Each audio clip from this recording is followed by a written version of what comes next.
So, we are the Miaz brothers from Milan, Italy. Renato, Roberto.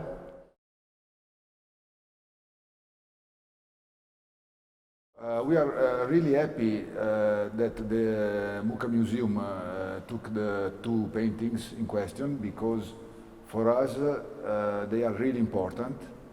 The little one, it's for us the base, and it really can show the core of our style, because it's a portrait and it's not really readable. It's not really easy to catch at the first moment.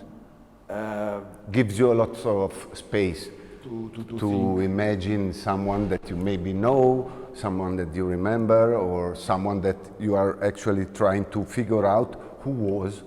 Maybe it was a historic figure, a character in a book, I don't know, something that you have your time to think about, you know? And the big one, it's maybe the most difficult one that we have done because of the proportions, and because it's really gives you the real effect that we are trying to achieve with our style. So when you are close to it, you cannot really see the whole picture. The whole picture. But when you go when you go far away, you really can see that there is something in the painting that you didn't see before.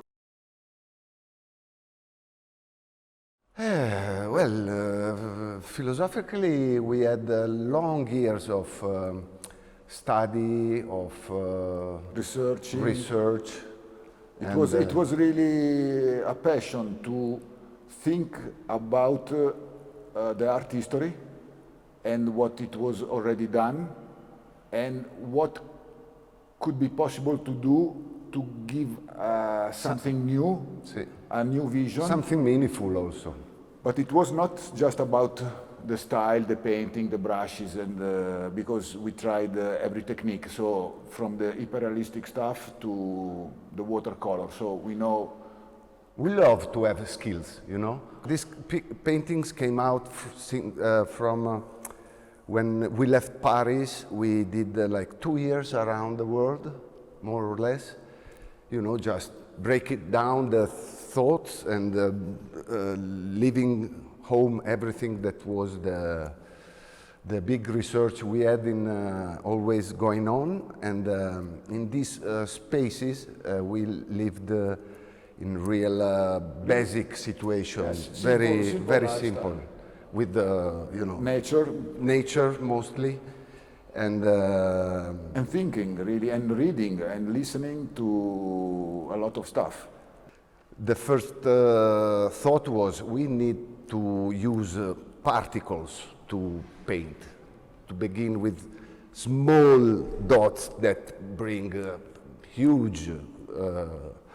Also because it came this idea of molecular structures and atoms that are going around ourselves, also if we are not seeing them, but we are part of a bunch of atoms circulating around. So that was the beginning. And so this vision of particles and atoms begins to create something. To create the vision of representing the human being in another kind of, not the brushes, not the definition of the line, you know. That was the starting point.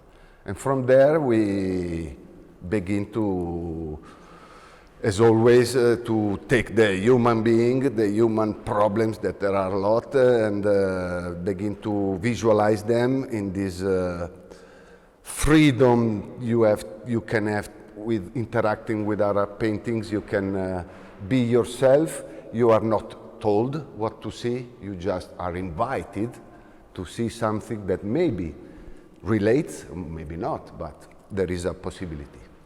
And this kind of craziness and of technology to be sharper and sharper.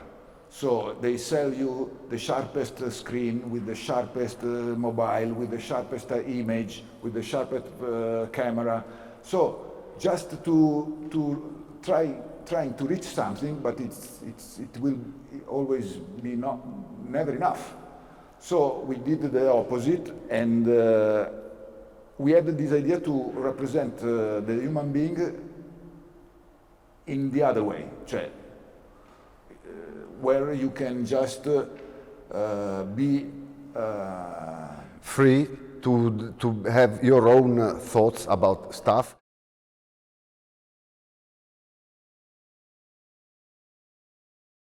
Basically, we don't want to be absolute law. Like if our intent is to give you an idea and then you develop this idea. It's like when you meet someone, you cannot have a prejudgment of somebody because you are close on your views or conceptions or politics or whatever you have that closes your eyes on many different angles. So what we want to do is... It's a share an experience, no? Exactly. You have to be able to take it slowly and little by little, like with a person.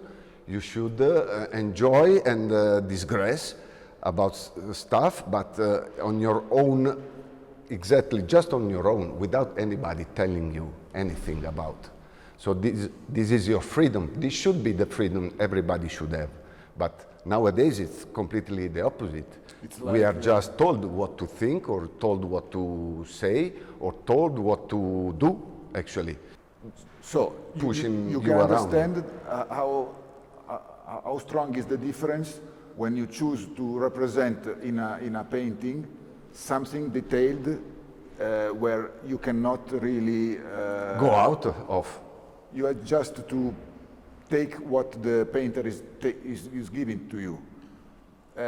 So we tried to break this kind of communication, and the viewer begins to really be the most important part of the artwork, because he is really free to have an idea. He is really free to think about his own stuff.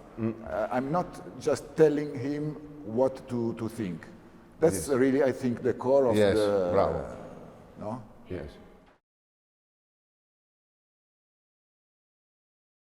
No, never. Really never. Kind of opposite. Actually, the first exhibition we did, lots of people said, I can see nothing about, you know, and we were quite happy about this because we knew there was a lot, there was a history in this painting, but not many people could see it. And that kind of was cool for us. People didn't have really the distance to go far away. See, they thought it was like an abstract, so they passed by and say, oh. But they didn't really catch, no? Like what is the clouds, what is this? And so they began to speak with each other, to try to understand if there is something to see or not, and they stayed a lot of time in front of each painting. And when we saw them really struggling, we said, we can help you. So we took out the phone. We used the trick to ask them to take a picture, and when they saw the painting in the phone, that it's more contrasted and more... it's already smaller, so you see it.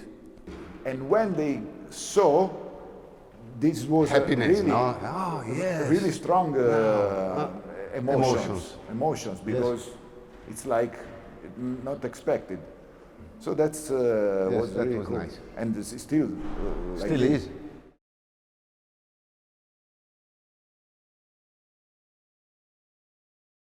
Actually, we get a lot of inspiration from nature, because when you are close to nature, you begin to understand that you are just an ant, maybe, or less.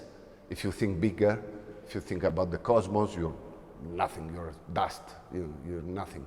And nature gives you this nice feeling Of humility. of humility that if everybody could have a bit more, everything would be much better, you know, because we could be more understandable, we could be more open to new ideas, we could be better people. And we try to be better people, actually, by being open and not having the reasons of the world, you know, just being able to say, oh, I don't understand nothing, you know, I will let someone tell me his idea and think about it. That's mostly.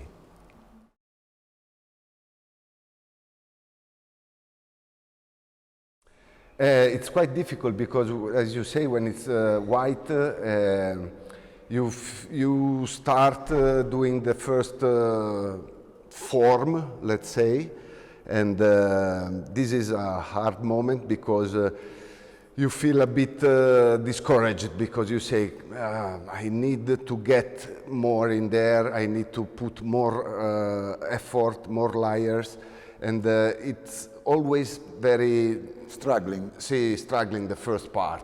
Then when it becomes to take form and you begin to understand better the proportions, because without proportion, you know, it's a child drawing, you know, it's a very not what we want to, we would like to give beauty without actually Doing nothing. yeah, doing it really, but we would like just to give you the impression of beauty, and that is quite difficult. Just the impression, not anything else. No. You need also to understand that we never touch the canvas, we never draw anything, so we really begin with the spray gun because of dots, molecules going to the canvas, and the canvas is blank, and little by little you begin to put some shades of stuff, See, but it's like a draft. it's really nothing to see. Then, little by little, you begin to do a shape, to give some life at something, and later, little by little, you try to do it the best you can, but always without Reference, let's say.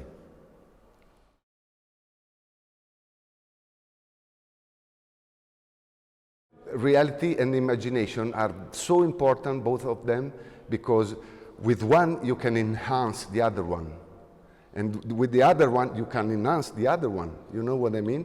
When you are in a, you know, in a situation that is reality, your imagination can do better, can do a better reality, and this goes the other way around. You know what I mean?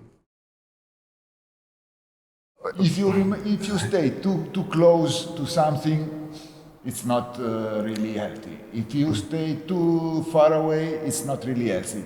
And the two of them gives you movement. So to stay close and go far away gives you the movement, and the movement it's energy. It's essential for living. So they are not really one against the other. It's really the same. Relative to The battery. It's the negative and the positive that how it works. they should be together, like us.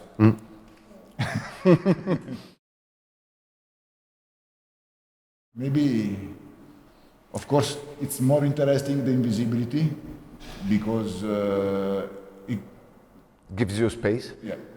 You know, gives you intimate moments, gives you liberty. And yeah, this is a word that we already choose. The invisibility against the recognizability.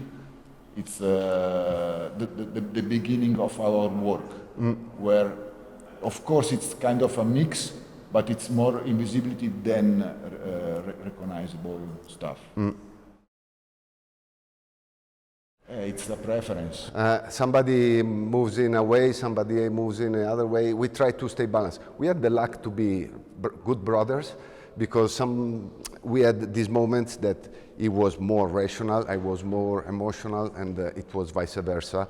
And the real stuff is to be balanced, actually, you know, to have these moments that you go up in the way of big rational, and the other way to be real emotional, to create more strong and more palpable imagery. And but actually the best, as always, like everybody said since the beginning of times, is have like a good equilibrium about these two. For us, it's kind of important because doing art, it's not something selfish. It's not something that we like to do the paintings because we are good, or we really are trying to resolve kind of questions about ourselves, and also give this kind of Help, let's say, moment of thinking also to the public. This is the most aspect that makes us happy, let's say. Because it's not really to have a painting, it's really to give something to the worth something. Also, we know that we can do fantastic other kind of stuff, but they are not meaningful like that, like this that we really choose to do.